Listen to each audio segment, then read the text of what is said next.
আসসালামু আলাইকুম। আজকে কালো জিরার একটি ভর্তা করে দেখাবো আপনাদেরকে।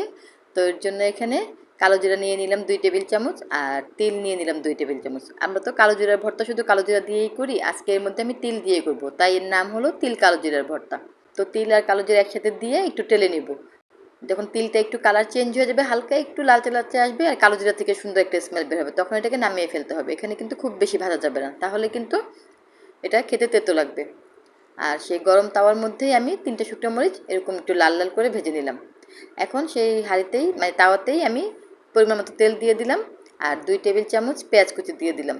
তেলের মধ্যে পেঁয়াজ কুচিটাকে ভেজে লাল লাল করে মানে ব্রেস্তার মতো করে উঠিয়ে নিতে হবে। পেঁয়াজটা যখন আমার ব্রেস্ত হয়ে যাবে তখন আমি এটাকে উঠিয়ে নিব আর সেই তেলের মধ্যেই আমি দিয়ে দিব হচ্ছে রসুন কুচি। এখানে একটা লক্ষ্য রাখার বিষয় হচ্ছে আমি পেঁয়াজ দিয়েছি 2 টেবিল চামচ, রসুন যাবে তার অর্ধেক, পেঁয়াজের অর্ধেক যাবে হচ্ছে রসুন। এখন আমি 1 টেবিল চামচ রসুন কুচি দিয়ে দিলাম। রসুনকেও আমি ব্রেস্তার মতো করে উঠিয়ে নিব। রসুনও আমার লাল হয়ে গেছে, এটাকেও আমি উঠিয়ে নিলাম। আর আমি যে তখন সেই কালো জিরা আর তিল ভেজে রেখেছিলাম সেটা ঠান্ডা হয়ে গিয়েছে। এখন সেটাকে আমি ব্লেন্ডারে ব্লেন্ড করতে দেব। শুকনো মরিচগুলো একটু আস্তে করে ভেঙে দিলাম। এখন ব্লেন্ডারে এটাকে আমি ব্লেন্ড করে নেব এবং খুব মিহি করে ব্লেন্ড করতে হবে। এখন এটা মিহি হয়ে গিয়েছে অনেকটা। এখন এর মধ্যে আমি সে পেঁয়াজ আর রসুনের ব্রেস্তাটা দিয়ে দিব। দিয়ে এখন এটাকে একটু ব্লেন্ড করে নেব। এই পর্যায়ে পেঁয়াজ আর রসুনেরটা একেবারে খুব বেশি মিহি করা যাবে না, সামান্য একটু দানা দানা থাকবে, তখন সেটা খেতে ভালো লাগবে। এই তো হয়ে গেল আমার সব কিছু ব্লেন্ড করা। এখানে কালো জিরা পেঁয়াজ রসুন সব একসাথে ব্লেন্ড হয়ে গিয়েছে।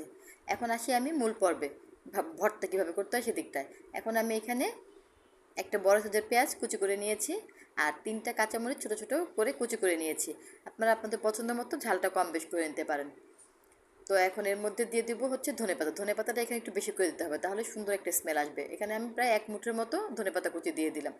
আর লবণটা আমার দেওয়া হয়নি, এখন দিয়ে দিব লবণ। ভর্তার পরিমাপ বুঝে লবণটা করে দিতে হবে। তো এখন আমি সেই ধনেপাতা, লবণ, কাঁচামরিচ খুব সুন্দর করে মাখিয়ে নেব যাতে সুন্দর একটা স্মেল বের হয়ে যায়। তখন এর মধ্যে একটু সরিষার তেল দিয়ে দেবো। তো এখানে আমি এখন ভর্তার পরিমাপ বুঝে তেলটা দিয়ে দিলাম। প্রায় 2 টেবিল চামচের মতো তেল দিতে হবে এখানে।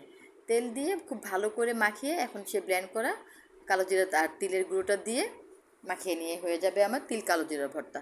এটা আসলে ভাতের সাথে চমৎকার লাগে। আর হ্যাঁ, এই শেষ পর্যায়ে এসে সামান্য একটু অল্প একটু পরিমাণ চিনি দিয়ে একটু মাখিয়ে নেবে। এটা অপশনাল, চাইলে আপনারা স্কিপ করতে পারেন আর চাইলে দিতেও পারেন।